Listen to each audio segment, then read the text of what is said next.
Hey students, I wanted to check in with you again on the Capstone project. I'm going to kind of lead you through this every week with different tips and pieces that will help you in this process.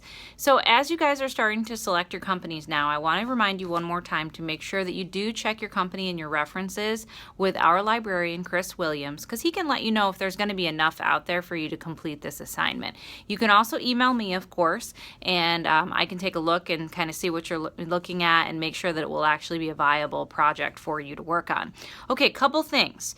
In the breakdown of the assignment, in the rubric, I really want you guys to structure your papers using this rubric. Every single one of these bullet points should really be a different subheading within your paper as you set it up.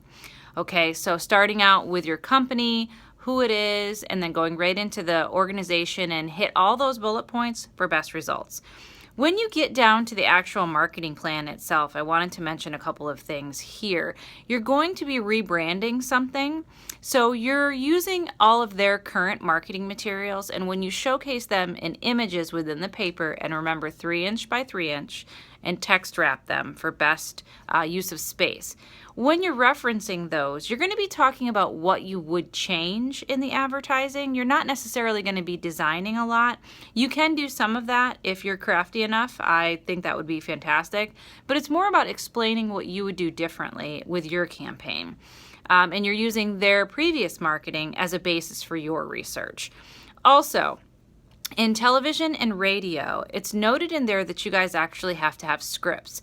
I am not asking you to come up with those on your own. I am going to provide you some examples. You can use those as a guide before you write your script. So for example, television and radio scripts are all block capped, and they have a specific format that they should be in, and then you're going to drop that into your actual assignment so that it looks appropriate, and then you'll explain what else you'll do with the commercials.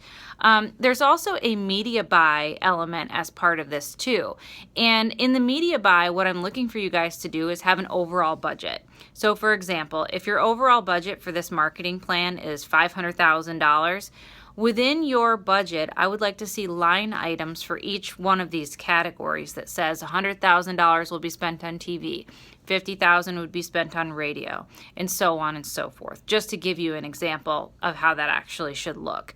If you have any other questions, let me know. I'll check in again next week with some other tips. But I really want you to have fun with this. So pick a company that you're excited about, that you want to spend some time and invest in research, and this should be a project that when you leave Horry Georgetown, it's a portfolio piece to show what you're capable of doing. Have a great rest of the week, and I'll check in with you next week.